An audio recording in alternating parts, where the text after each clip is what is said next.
Arizona. All right, everybody. Welcome to another Mortgage Coach Tuesday interview. I always want to have the best sales meeting of the week every Tuesday, 9 o'clock in Mortgage Coach Sales Boomerang land, or said a better way, the No Borrower Left Behind community. So we've got a special top producing loan officer for today. This is my second interview with Kyle Wright. I did my last interview. Kyle, it's only been like a week, right? Maybe. Yeah. Yeah, I think I was on last week, and yeah, it's good to be back already. Yeah, no, it was fun getting to know you, and it was so good that I was like, we got to do another one. You know, the title of that was how Kyle Wright closed 130 million and is winning with realtors. I didn't know how we were going to come out of that interview, but that's what I came out of it. And so today we're gonna title this Kyle's Realtor Playbook for 2023. We do have a full 55 minutes, so I want to start back with your story. Just getting to where he's at today. He did 130 million for 326 loans. He's the #1 loan officer at American Pacific Mortgage. In 2021, he did 138 million for 370 loans. So guys, not a big step backwards. Just like less than 10 million less than the year before. In 2020, he did 107 million. So two of the biggest years in the history of the mortgage. Kyle is still holding his ground in 22. So Kyle, that's pretty special. I know you started in 2015. Let's just start with your startup story, how you got in the mortgage business and what it was like your first year in the business. Yeah, so in 2014, just right before I actually got licensed, I was full-heartedly going to be an orthodontist. And that was like the game plan from age 12 until 22. And I was ready to go. I was taking my courses. I had taken my tests. I scored really well. But apparently they average your community college with your university. And if you goofed up at community college, it really brings down your GPA average at your university. So I hopped on the phone with the dean after, I submitted my application, and I kind of went over the scenarios of like, hey, what do I do now? Because, now my GPA is not in line where it needs to be to get into dental school and then go on to be an orthodontist. And so he laid out that I needed to finish graduating college, which was never a goal of mine. He said, you need to go into a master's program. And then once you do your master's program, then you can apply for dental. And I was like, you just added 3 to 4 years of schooling on top of what's already a lot of schooling. And you just added like $200,000 in student loan debt. I can't do that. Like, I'll be 34 years old when I get out of orthodontic school, and I'll be practicing. I can't do that. Be $700,000 in debt. Like, it just didn't make any sense to like go down that route. So I'm sitting at lunch with my dad and my aunt, and my aunt was CEO of Axiom Financial in Utah at the time. And I'm like, I just don't know what to do. Like, like my whole plan was to be an orthodontist. Like, that was like, there was no plan B. It was plan A and only plan A. And she's like, well, why don't you be a loan officer? She goes, you're already doing like, selling loans in secondary market. Cause I was doing behind the scenes, while I was studying for my test. And I was like, yeah, I don't know how I feel about that. I don't want to go to a bank in a suit every day and be stuck making, and I had this figurative number in my brain. And she just kind of laughed at me, and she's like, you have no idea. You have no idea what you're even talking about. Let me show you. And so she introduced me to a couple of loan officers. And like, when I saw the potential, I was like, holy crap, like maybe I do want to jump into this. And so that was the end of 2014. I got my license in February of 2015. Jumped on a team, and that was right when FHA's monthly MI dropped. So we were doing a bunch of refis. They were teaching me how to do cold calling, but I was lacking in the purchase market. I wasn't, learning how to work with real estate agents. All I was doing was calling someone saying, hey, I'm going to drop your payment $200. Do you like it? Yeah, cool. Sign me up. But I wasn't learning how to be a loan officer. I was just learning how to be a call center guy. So I didn't really like the direction of where I was going. So we popped a couple different companies in 2015. And then I joined up with American Pacific in December of 2015. And I've been here ever since. I joined on with a branch in Scottsdale. It was quite a commute for me. But when I signed up, they said, hey, if you want to be good at this job, you need to learn how to do leads, online leads. You need to learn how to be a good loan officer. So they teamed me up with Tyson Rondo and Ryan Walmsley at the Scottsdale branch. And that's where I spent most of my time learning. But, the first part of my, let's say here, I was 7 months in and I'd only earned about $22,000 in that 7 months. And so it was pretty tough because my mortgage payment was $1,900. So if you do the math on that, I'm in the negative pretty hard. And so I met up with this real estate agent. His name's Tyler Blair. He runs the legacy real estate team. Real quick, before we go there, did you want to be the number one loan officer in the company? I mean, did you have that, like, at that stage in your, career, like, I want to be number one? Was that a goal that you were working towards? So I'm mega competitive, and being number one is a goal I always have. At that moment in time where I'd only made $22,000 in 7 months, my main focus was I got to make more money. I didn't even care about being number one. I didn't care about numbers, how many deals I closed. I just cared that I made enough money to get out of the hole that I was digging myself into, because I couldn't let failure dictate my next decisions. I had to prove that I could do it. And then after that is when getting to the top was the essential goal. All right. So I do want to unpack this a little bit more. So first goal was making enough money to keep being a loan officer. So Yeah. enough money to pay my bills and keep doing this. And by the way, did you love it? Were you kind of like, oh, I'm having fun, or was it not fun? No, It's okay. So you no. weren't loving it. You weren't loving it. I was not having fun. Okay, so you weren't having fun. By the way, I did. I instantly fell in love, but I couldn't go to college because I'm ADD and dyslexic. And so it was more like, oh, I can make a lot of money and not have to go to college, So that was part of my motive. What about this? And then I want to have you unpack that realtor. I want you to pick up where that realtor was.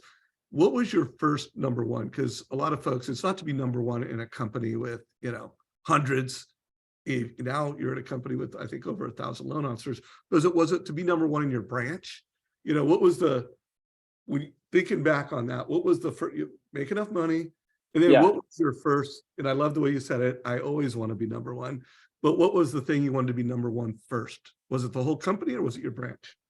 No, I mean, it was at the company, or right at my branch level. There's several loan officers there. And so my goal was, one, to be number one there. And then from there, it turned into, I want to be number one in, volume or units, and continue to progress that way. But yeah, it started out with the branch. It started out with the branch. I worked every day to try and be the number one in the branch.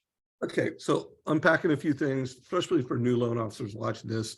You got a guy who clearly is goal oriented, and he had a goal, he had a curveball, he had to change his goal, and then he's also, just from the inside out, always wants to be number one. So highly competitive, highly goal oriented, and willing to do the work to get there. So I don't know what all your secret powers are or superpowers are, but I do know 2 or 3 of them right now. So now go back to where you were getting ready to say, I met this realtor and. Yeah. So July of 2016, again, I had only made $22,000 in 7 months. My mortgage payment's $1,900. I mean, you can see the path that we're taking here. I'm severely in the hole. My wife's asking me, like, do you even like what you're doing? And I'm like, yeah, think I like what I'm doing. And not really convincing myself that I liked what I was doing. I mean, I love what I do now, but it definitely took a little bit for me to like what I do. And in 2017, I sat down with Tyler Blair. He's the owner of the Legacy Real Estate team here in Arizona. And we sat down, and I had tried to, convince him to work with me for a while. We finally sat down and we shook hands, and it was a deal. It was, I'm working with you, you're working with me, and we're going to spend money together. But I didn't have any money. So I ended up taking out a title loan on my car that was paid off for by my in-laws when we got married. So went down to the title loan, and I promised my wife, she was pregnant with our second daughter, or second child, but our daughter. And I went down, got a title loan for $5,000 and said, we're putting ourselves in more hole, but I feel like it's getting ready to turn around. And so I went through, got the title loan, paid my mortgage for the next 2 months, and was able to crawl myself out of all that debt. I ended up making over $100,000 that year. So in the last 5 months, I made over 85,000 bucks. So $22,000 in the first 7 months, 85 grand in the last 5 months. And it was a huge shift. Me and Tyler teamed up, and I went from closing 1, maybe 2 deals a month to turning into 5, 6, 7 deals a month all the way through the end of the year. Sweet. So you had made it. You were now a sustainable mortgage professional with one realtor partnership. And anyone listening to this, the first half of this, I really want to unpack. And really, I think of this as the making of a $100 million top producer, because he has, 2015, the story started, 2020, in 5 years, he did it. Of course, 2020 and 2021 were incredibly uncommon years, but here we are in a really difficult year, 2022, and he's still there. So he's done this in a sustainable way. So for about 18 more minutes, I want to, hear about, your breakthrough and how you got here. And then I want to flip it. I want to get scripts.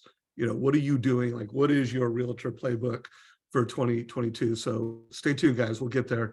So what it sounds like that was a breakthrough for you. So was that the breakthrough, or was there another breakthrough for who you are today? Was there another, like, fast forward 2 years, I did X and Y started happening? Or would you say that was the breakthrough, and then you just have incrementally added more realtors and incrementally grown your business? What are your thoughts on that? I mean, that was definitely the breakthrough. I mean, one of the pieces that's in there is, while I was learning to be a loan officer at the beginning, pre-joining American Pacific, I had always looked to, like, hey, I need help with something. And I tried to rely heavily on other people helping me get to where I was. Like, hey, I got this complicated file. Can you take a look at it? And then waiting for them to look at it. In 2016, I stopped doing that because Ryan Walmsley, my trainer at the time, was like, hey, you're going to come to me with a problem, but I don't want you to come to me with a problem until you've done 2 hours of research to see if you can solve the problem for yourself. At that moment in time, I took ownership, because that was a big piece, was taking ownership of your file. It's your file. If that file gets denied, it's your fault. Do your research, make sure you know your file. And so I spent a lot of time researching, to where ultimately I stopped asking people questions and just said, no, I know the answer. Like, I've done the research, and I would find nuances in the guidelines that people didn't tell you about when you're learning about how to do an FHA loan or how to do a conventional loan. And I would use those nuances to help me get over other hurdles when I was trying to build out of the hole that I dug myself into. But the turning point was, I learned to rely on myself. I didn't let an underwriter tell me if it was a deal or not a deal. I didn't let another loan officer look at my file and tell me if it's a deal or not a deal.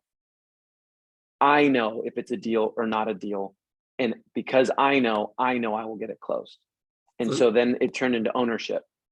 So great character trait of the best, knows his files. Have you ever used a platform called oh God, where is it? Mortgage Currency. It's a back end program or database to be smart on guidelines, a guideline platform. Have you ever done that?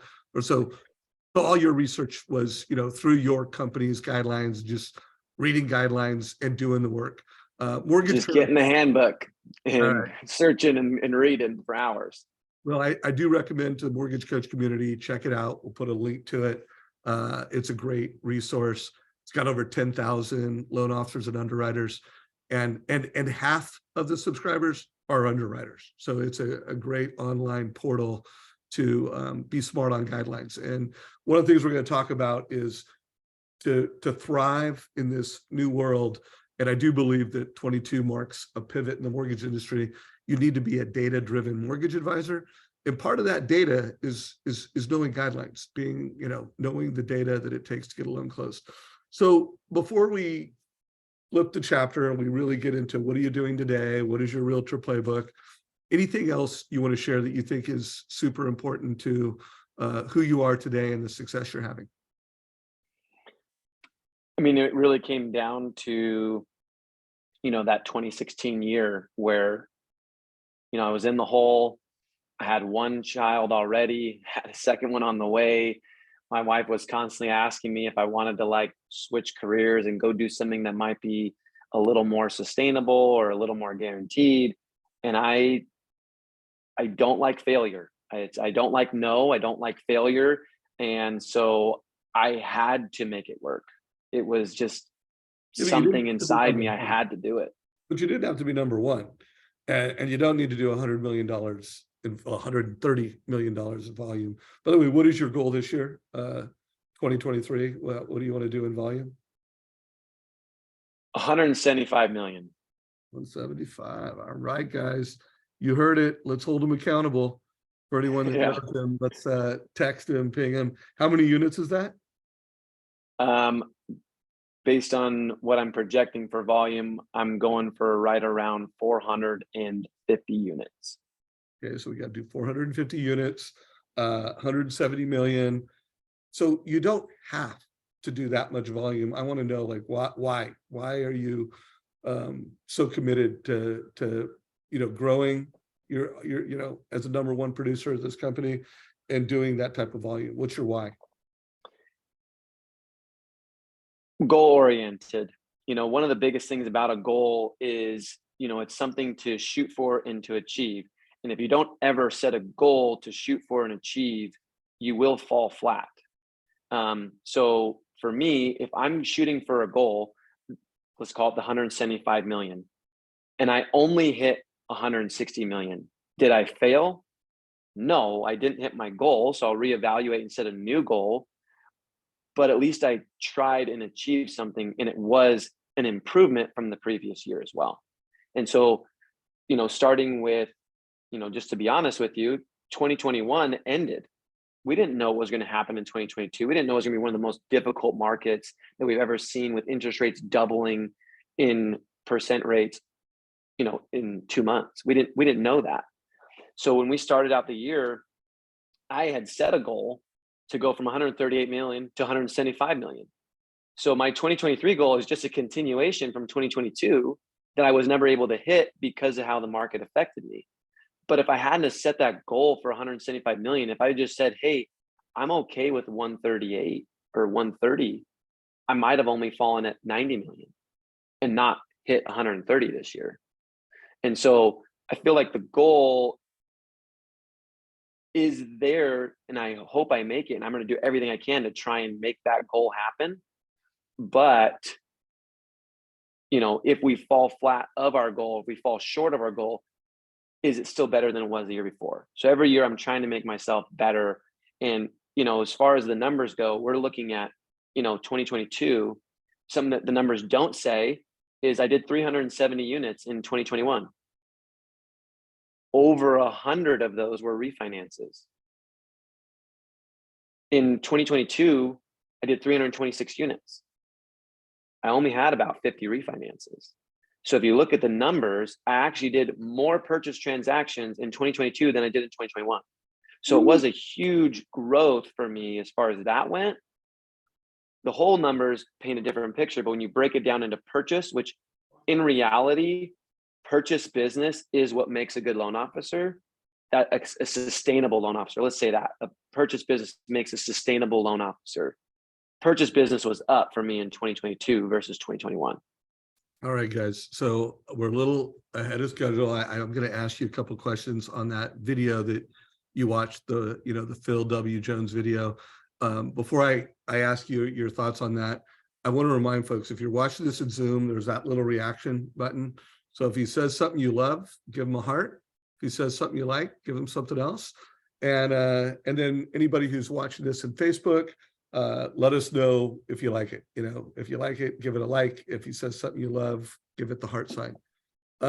So I had a mastermind for the first time with Phil W. Jones, the author of Exactly What to Say. And I had read the book. I'd heard great things because I know he's on stage with Tom Ferry a lot. And so I knew he was a rock star, but it was the first time I'd engaged with him like that. And I thought it was an incredible mastermind. I know you watched it. What were your thoughts on that video? So I loved a lot of the things that he said. I actually wrote down a bunch of notes on some of the stuff he said.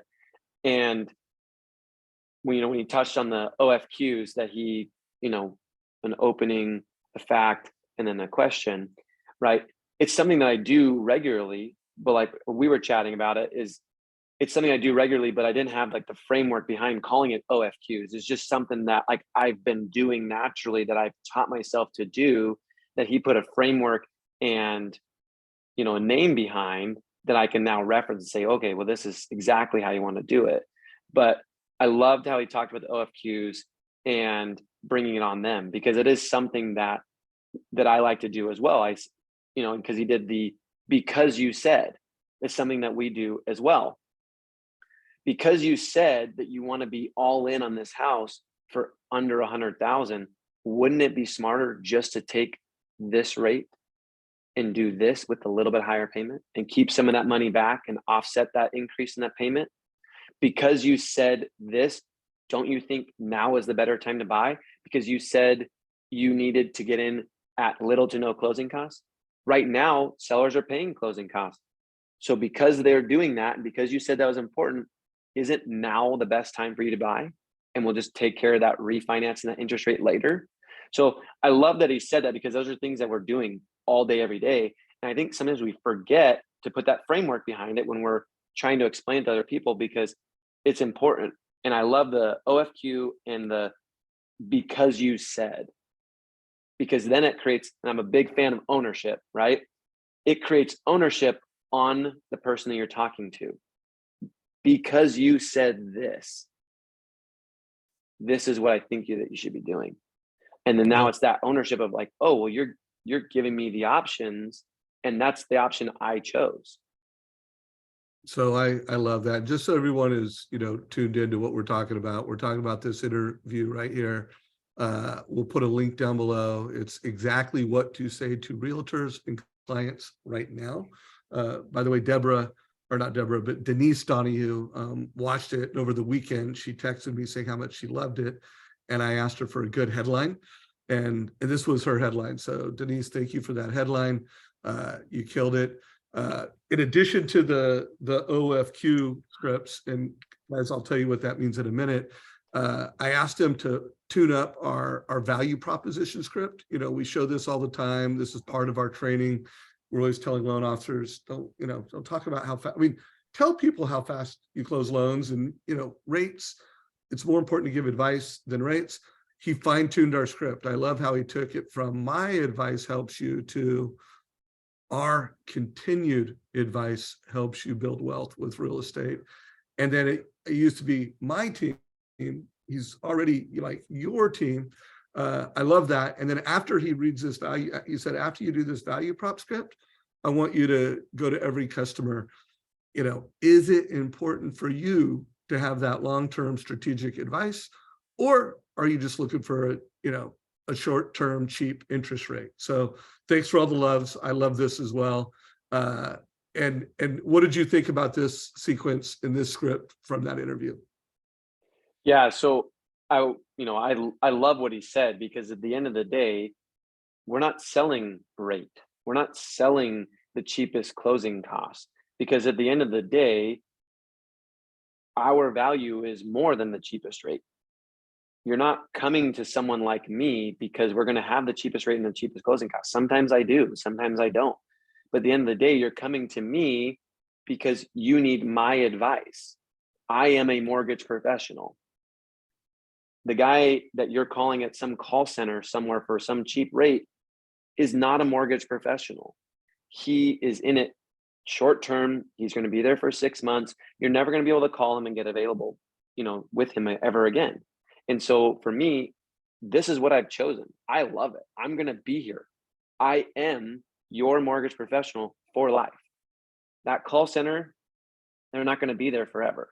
And so I really loved what he said, because, and I shared this with you a little earlier, there is a quote that I saw in a tint shop, and the tint shop owner put this little quote in the top, and it says that the bitterness of poor quality remains long after the sweetness of low price is forgotten. And Phil put it more eloquently than this tint shop guy did, by saying, do you feel like that my continued coaching and value that I will bring to you is important to you in your, real estate goals, or are you just looking for a cheap price? So his is a little more eloquent in the way that they put it, but it means the That's a little same more thing. for a loan offer. Yeah, it was Yeah. great for a mortgage coach. All right, so before we roll into this, guys, we're just a matter of minutes. We're going to get into this playbook. For John, you asked to repeat it. This is recorded. It'll be in the Mortgage Coach YouTube channel. If y'all do have questions, whether you're watching this live on Facebook, I'll bring the questions into the conversation. If you're watching this live on Zoom, we'll get your questions. And even if you're watching this recorded on our YouTube channel, which is probably our biggest audience, guys, we'll get your questions answered. So put them down below. So I want to make sure everybody knows what OFQ is. So first of all, to give context to everyone, one of the ways that I met Kyle, first of all, he's the #1 producer at a very important and great client of ours, American Pacific. But he kills it with sales Boomerang leads. He is one of those loan officers that consistently calls the alerts he's getting first thing in the morning. I've done a lot of interviews on this. I mentioned it in our last interview when I interviewed the #1 producer for prime lending, Myron Chamberlain. One of Myron's success habits is between 8 and 9 in the morning, he calls all of his alerts. But calling all your alerts is showing up, which is a big part of winning, but what you say matters. So if you wouldn't mind describing what the OFQ, opening fact question, and just remind everybody of how what you say when you're calling on any sales Boomerang alert that you get, what does it mean to you? And I just want to do like 5 minutes of training on that, and then we're just all Realtor playbook. Yeah. And actually, looking at Phil's and watching Phil's, scripting of this, I changed a little bit of how I have gone about that. But, one thing that he said is like, the scripts are like the Lego blocks of what we are saying, and we pull from them in moments of when they matter.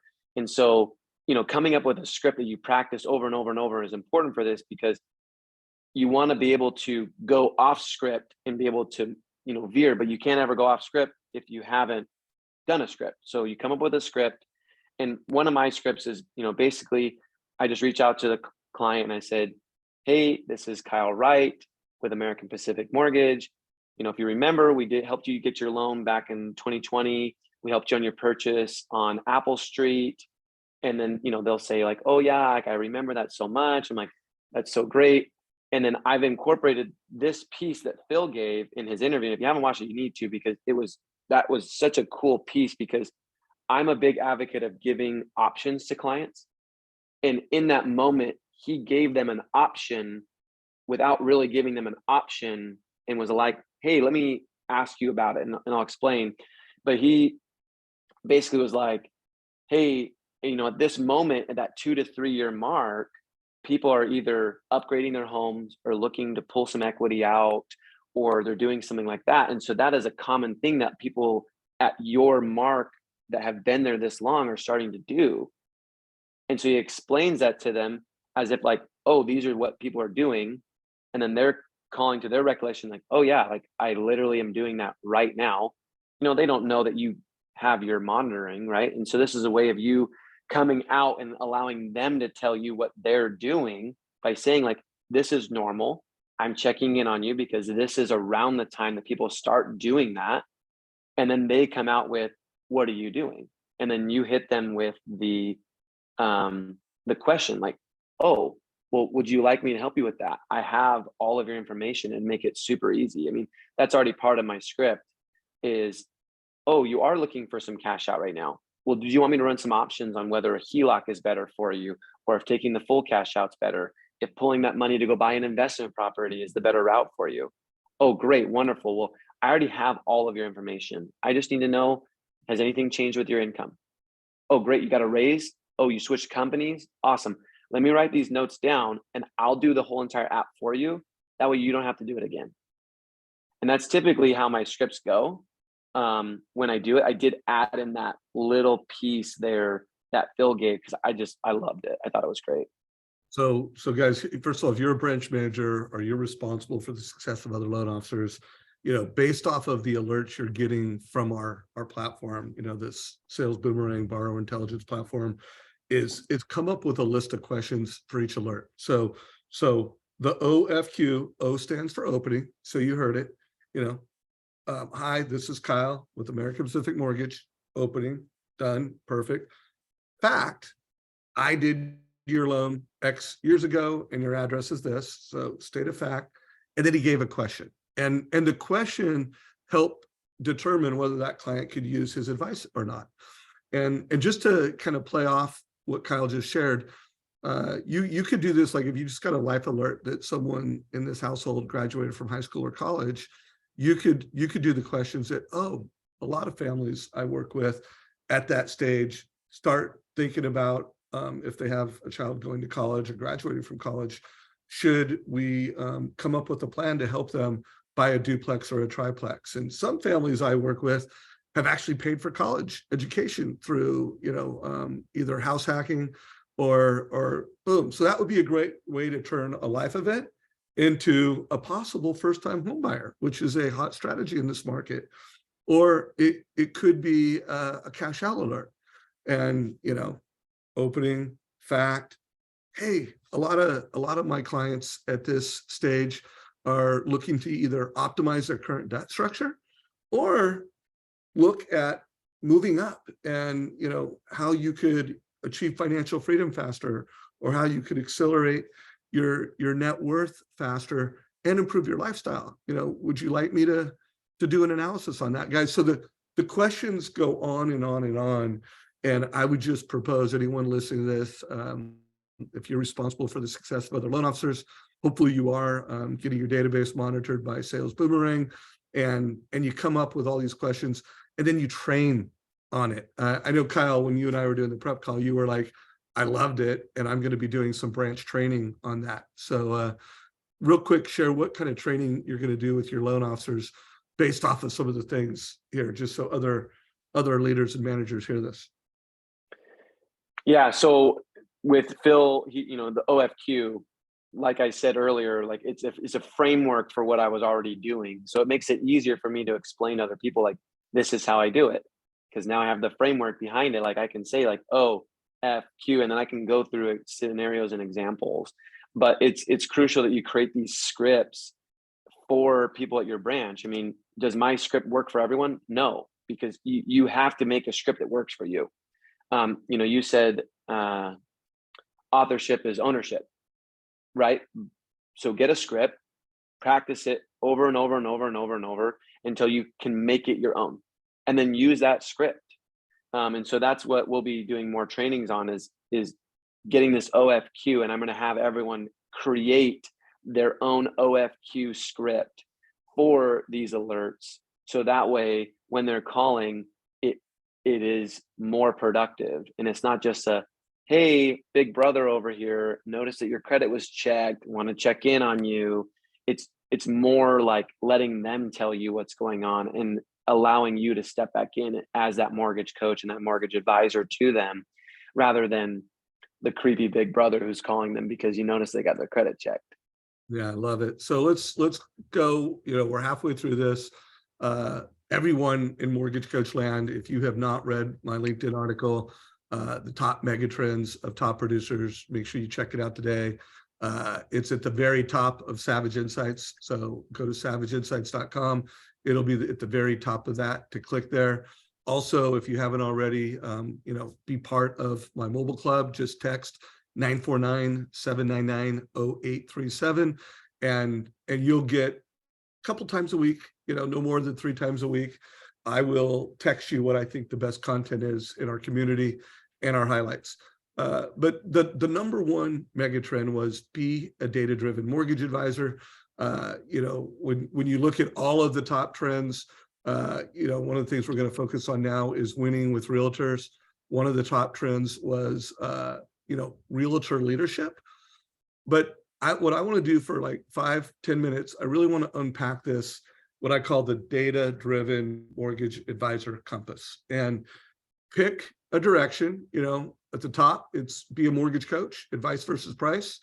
The bottom, it's turn your database into a data bank. Know your data, educate with data, like you already proved that you're that. And then east is know your numbers, win by noon. Where do you want to go? Like when you think of how you're going to win with realtors, and you are a data-driven mortgage advisor. I mean, that is who you are. You epitomize that. What are some of the most important things you're going to do with realtors this month, next month, 2023, to optimize this marketplace and to optimize your results?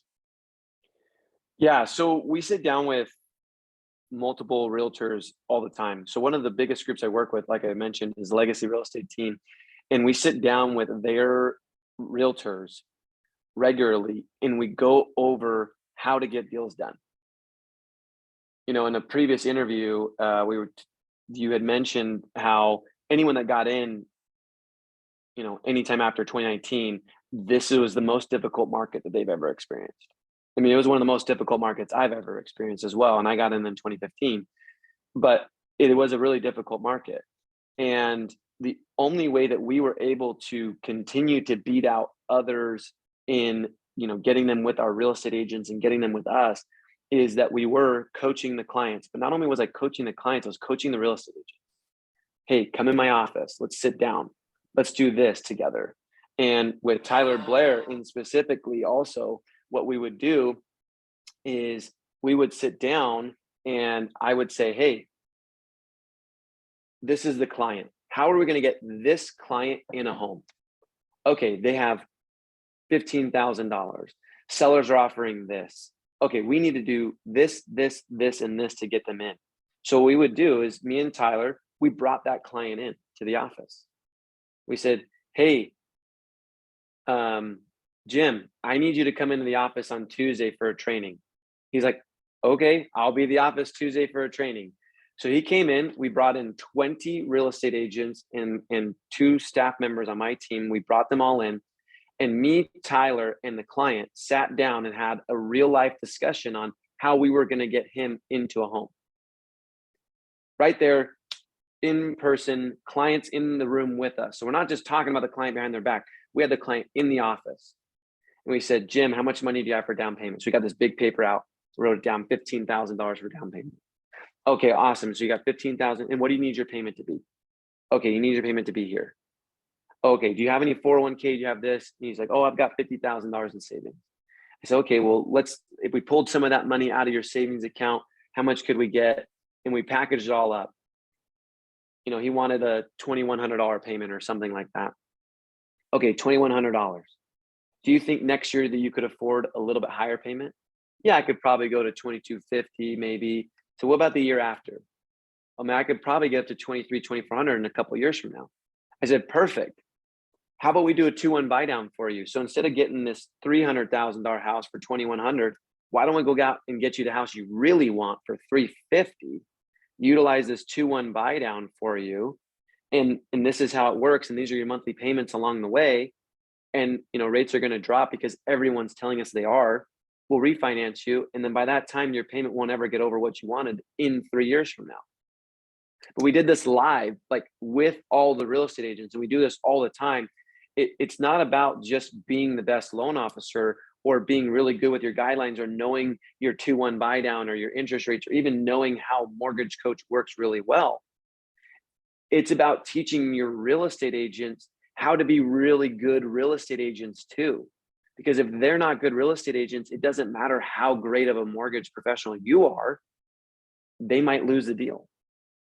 And then they might go with someone else, and it creates more competition. It's something that we teach with our realtor partners all the time. I'm less likely to lose the deal if they're working with you. You're less likely to lose the deal if they're working with me. You're actually 3 times less likely to lose a deal if it's working with your referral partner. So if you're really good at your job and I'm really good at my job and we're helping keep the deal together, we're most likely not going to lose that deal. But if you're subpar real estate agent, I can't compensate for that. I might still lose the deal because you're not as good of a real estate agent. So we try to coach up our real estate agents really, really well so they know what they're doing and what they're saying, and they're not saying things that are going to put us in a bad position later. So guys, just a complete hallmark of the mega trends of $100 million producers. Realtor leadership. You said a lot there. I know you're pretty also passionate about your numbers, making sure you know your numbers to hit your goals, Yeah. and then to help your realtors hit their goals. Could you walk us through what you do and how you do it there? Yeah. So in 2016, when I sat down with Tyler and we sat down and we had a goal session and we said, hey, we want to hit this many units. What do we got to do? So I went back through all of my numbers and my data and I said, well, if you want to hit that, then you need to send me 3 clients a day. If you send me 3 clients a day, I'll take 1 application a day, because there's going to be people that aren't going to answer their phone. They're going to ignore you. They're going to say they want to talk to a mortgage person, but they don't. But I will contact and get an application on 33% of the people that you send to me. And I said, from there, I'll close 1 in 4. So 1 of the 4 people we take an application on, we will close that. So if you want to close 5 deals a month, you need to send me, so 5, 4, 20, 60. You need to send me 60 clients this month if you want to close 5 deals. So what he did is he worked on sending me 5 deals a day, 5 leads a day. He's like, well, if I got to do 5, I want to try to overcommit to this. And so he overcommitted, and we ended up closing 6, 7 deals a month, moving forward. Once we committed to, this is how many deals I'm going to send you every single day. I'm going to send you 3, 4, 5 leads a day, because that'll convert into this many closings. And, I pulled the numbers for 2021. We pulled 1,379 applications and we closed 370 loans. That is a 27% close rate from application to close. And that was in a year when people were being outbid on homes. If you didn't have 50, 60, 70,000 in some places like California, if you didn't have $200,000 over list price, you weren't getting a home. And so we still maintain that 25% application to close ratio, which is a really important piece for me, is maintaining a number that I can give to a real estate agent. If you send me this many deals, it converts to this many closings. So guys, just to tie this back, this is megatrend number 5. He knows his numbers. He's making sure his realtors know their numbers. He's monitoring databases. One of my favorite resources to know your numbers, and also there's a realtor version of it, is Win by Noon. It's a great planner that will help you plan this out, and there's a realtor version of it. Also, when it comes to just conversion, leveraging Mortgage Coach, leveraging Sales Boomerang, big shout out and thank you to Dale Vermillion. He created a 3.5-hour online training program. I think it's like 26 videos within it that are, anywhere from 5 minutes to 10 minutes. It's a total of 3.5 hours. And it's just training on conversion, training on what to say, how to say it. You could go to savageinsights.com and there's links to all this, guys. You can get this Megatrends article. Here's a place to sign up for Dale Vermillion. It's number 2. And of course, for anyone who's watching this and you're not already a mortgage coach, you can sign up at the very bottom, get our individual license. And if you're a manager and a leader and you want to learn more about Sales Boomerang or Mortgage Coach, there's a button down at the bottom here. Just click on that. Go to savageinsights.com. All right. So we got 10 minutes left. Reminder to the audience, if you guys have questions, get them in here quick. Here's one from Paul Hurley. What was the agent doing to get 5 prospects per day? So he was, we were purchasing leads. A lot of people, when we first started out, we didn't have any clients and no one wanted to trust me and no one wanted to trust him because we didn't know what we were doing. But people that we were buying leads for, they didn't know that we didn't know what we were doing. Our family and friends knew we'd only been licensed for 2, 3, 4 months. But when you're buying leads, they don't know that you've only been licensed for 2 or 3 months. So what we ended up doing is we went on to Zillow and we purchased Zillow leads and we purchased Boomtown leads, which is like Facebook, Google, pay-per-click leads like that. And so his focus was getting as many of those leads he could to say, I'm willing to talk to Kyle, I'm willing to talk to the lender, and then he would get those over to me. So in 2016, if you remember, we each agreed to spend $500 a month. So it's $1,000 total spend in 2016. Didn't have the money, but I agreed to spend it. Thank goodness I found a way to make it happen because, we ended up closing 40 transactions that year after we did that. And so that was his biggest thing, was getting those leads over to me, but we were purchasing those leads because we didn't have the leads for that. So we were buying leads, and we still continue to buy leads because, like you mentioned, your database turning into a data bank. I'm buying leads. I'm buying phone numbers, emails, contact information, addresses. I'm buying that. And then I'm calling and getting socials. And those socials create Boomerang alerts. And those phone numbers create other alerts.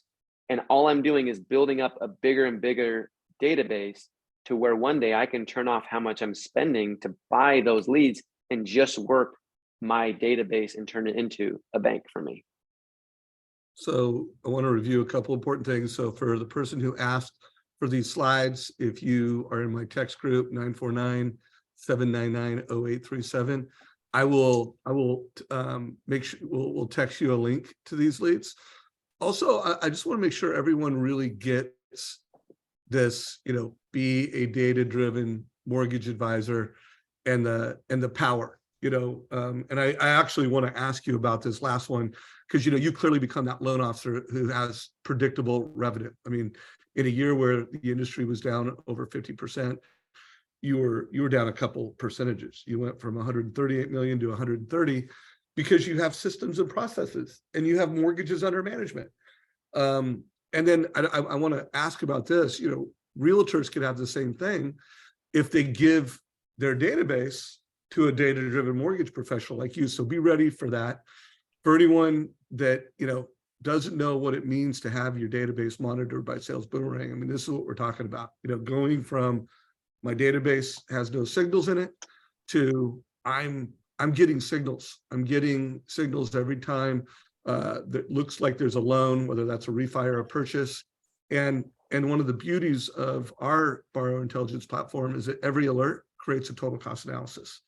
And one of the awesome things we're recommending right now is that every time you get a listing alert, you should create a seller buy down total cost analysis and take that to the listing agent and say, hey, I just noticed your listing and I've got some ideas to help you sell that in this market with some affordability strategies.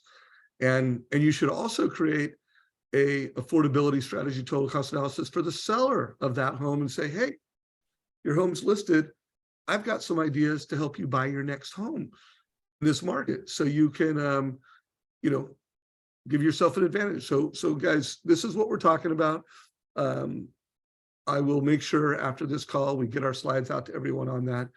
So in the last 5 minutes, we got about 6 minutes left. Are you getting realtors to give you your database? If so, how's that going? What are you doing? How else are you leveraging the fact that you're this data-driven mortgage advisor to help realtors?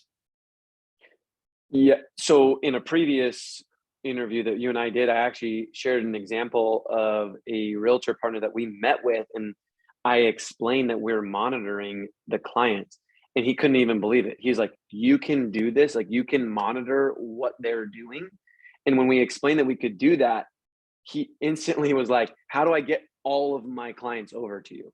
How do I get my entire database to you?" And so it's important that we know which tools realtors want. Realtors want to know what their clients are doing when they are not with them. And so if you're going out and you're saying, "Hey, I can help you know what your clients are doing when you're not watching," it's important because now they're giving you up another database that you can now monitor. It now becomes your database as well, but you're giving that value add to them where they're out there working, building this database, and then they're handing this database over to you for your care. And as long as you do the things that you need, and hey, just letting you know, I talked to Phil. He said that he got his credit checked with X, Y, and Z, and he's getting ready to list. You need to contact him today to talk to him about listing his house and things like that. You'll bring those value adds, and it doesn't have to be every day. But if you can give a little tiny piece back to them at all times, they're going to love you for it. And showing them that you are doing the tasks to monitor. It's not just so much monitoring. You have to then also do the tasks too, because you can say, "Hey, I can do this," and then if you don't ever follow through, they're not going to keep their database with you. So that's what's important. But it's super easy to get real estate agents right now being a data-driven mortgage professional, because if you go out, data is going to win. Data will win. So if you go out and you show them that you have the data and that you're following through on that data, you will pick up real estate agents left and right. So guys, this is the most powerful part of this is data is the new dollar. And it's really not new anymore. I mean, loan officers like Kyle are doing this. Every homeowner that a realtor's ever done business with is more important than ever. And if you're not monitoring the database, you're not watching the equity grow, and you're not able to project when they're likely to move up, who's most likely to buy a second home, who's most likely to be a real estate investor, is there a first-time home buyer in this household, are they having financial troubles, and you just need to make a borrower in need phone call. I've done interviews where by monitoring a database, calling on the alerts, and remember, it's data and it's action with great scripts like the OFQ script. So we got 2 minutes left. What are your closing thoughts to everyone? What do you want to close out this conversation with? I'm sure some of your peers are watching this at American Pacific. What are your closing thoughts? I think you just got to go out and you got to try. A lot of us, in 2016, I thought I was trying. And it wasn't until I had that relationship with Tyler that I realized I wasn't actually trying that hard. And I've said this before, but times effort equals results. It might not be 4 months for you. It might be a year and a half. But if you put in the time and you put in the effort, you shouldn't fail, because times effort equals results. And so work equals money also. I got a real estate agent, that's his favorite phrase. Every time he lands a deal, he just puts on social media, he says, "Work equals money." And it's true. Time and effort equals money. So the longer you do it, the more effort you put behind it, the better you will be. Know your data, know your profession, know your clients, and you will win. So this has been an incredible call for everyone. If you're a new loan officer, hopefully you got some inspiration, some ideas. If you're in a slump, it's been a tough year for a lot of folks. Guys, you can do it. You've got some things. If you're a top producer and you're killing it, I know you got a couple new moves here. So I'm really proud of this interview. And Kyle, you're a great example of a great leader in the mortgage business. Thank you for taking time to give back to this community. We appreciate you at Mortgage Coach Sales Boomerang, and clearly you are leaving very few borrowers left behind in your database, bro. So great job, man. Thanks, Dave. Appreciate your All time. right. If you got value from this, let us know, give it a like, give it a love, share this with your mortgage friends. And for, branch managers, a lot of why I create content like this is to inspire loan officers to be better and do better. But it's also content for you as a manager to break it down. Maybe you're not going to do a whole 1 hour meeting with your team and watch this, but like, what was a 10-minute segment? What was a 5-minute segment in this interview that you're gonna take back and do a branch manager meeting around? So anyways, hope you got value. Take care, everybody. Thanks again, Kyle. Thanks.